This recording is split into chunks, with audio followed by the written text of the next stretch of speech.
மகரம் ராசி ராசி கட்டத்தின் 10வது ராசியாகும். உத்திராடம், திருவோணம், அவிட்டம் என 3 நட்சத்திரங்களை கொண்டது. இவர்கள் அமைதியானவராக தோற்றமளித்தாலும் நேரம் வரும்பொழுது அவரின் பலத்தை நிரூபித்து அனைவரையும் பிரமிக்க வைப்பதில் வல்லவர்கள். தங்களை இவர்கள் ஷோ செய்து கொள்ள மாட்டார்கள். ஆடம்பரத்தை விரும்பாத எளிமையானவர்கள். மின்னுவதெல்லாம் பொன்னல்ல என்று அனுபவ ரீதியாக உணர்ந்தவர்கள். இவர்கள் வழி எப்பொழுதும் தனி வழியாகும். அன்பிற்கு மட்டுமே இவர்கள் அடிமையாவார்கள். பணம், பதவி, பட்டம் என எதற்கும் இவர்கள் அடிபணிய மாட்டார்கள். நீதி எவ்வழியோ அவ்வழியே மகரத்தான் வழியாகும்.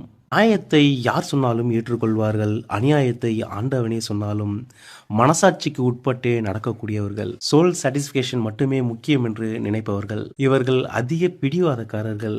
இதனாலேயே இவர்கள் திமிர் பிடித்தவர்களாக மற்றவர்களால் கருதப்படுகின்றனர். மகர ராசிக்காரர்களுக்கு இத்தமிழ் வருடம் நன்மைகள் அதிகம் கொடுக்கக்கூடிய ஒரு வருடமாக அமைகிறது. கடந்த தமிழ் வருடம் வரை நீங்கள் 7.5 சனியில் இருந்தீர்கள்.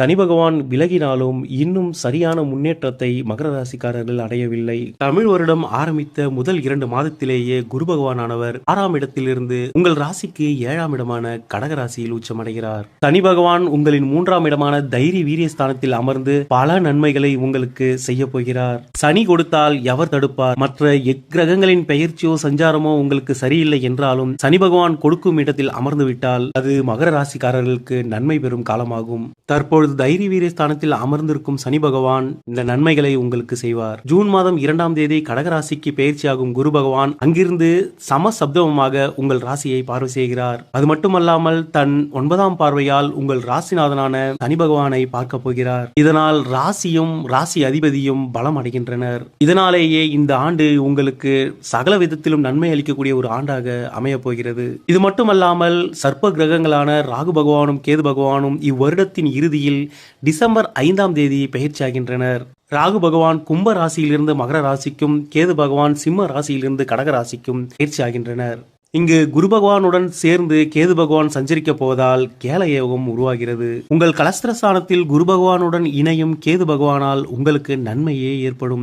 அதேபோல் குருவின் பார்வையை பெறும் ராகு பகவானும் உங்களுக்கு நன்மையே செய்வார். இவ்வருடம் முழுவதும் நல்ல பலன்களையே மகர ராசிக்காரர்கள் அனுபவிக்க போகின்றனர். இதுநாள் வரை நீங்கள் பட்ட துன்பத்திலிருந்தும் கஷ்டத்திலிருந்தும் இனி நீங்கள் விடுதலை அடைகிறீர்கள்.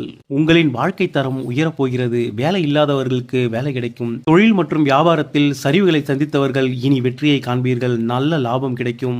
ஊர் போற்றும் மனிதராக உயர்ந்து காட்டுவீர்கள்.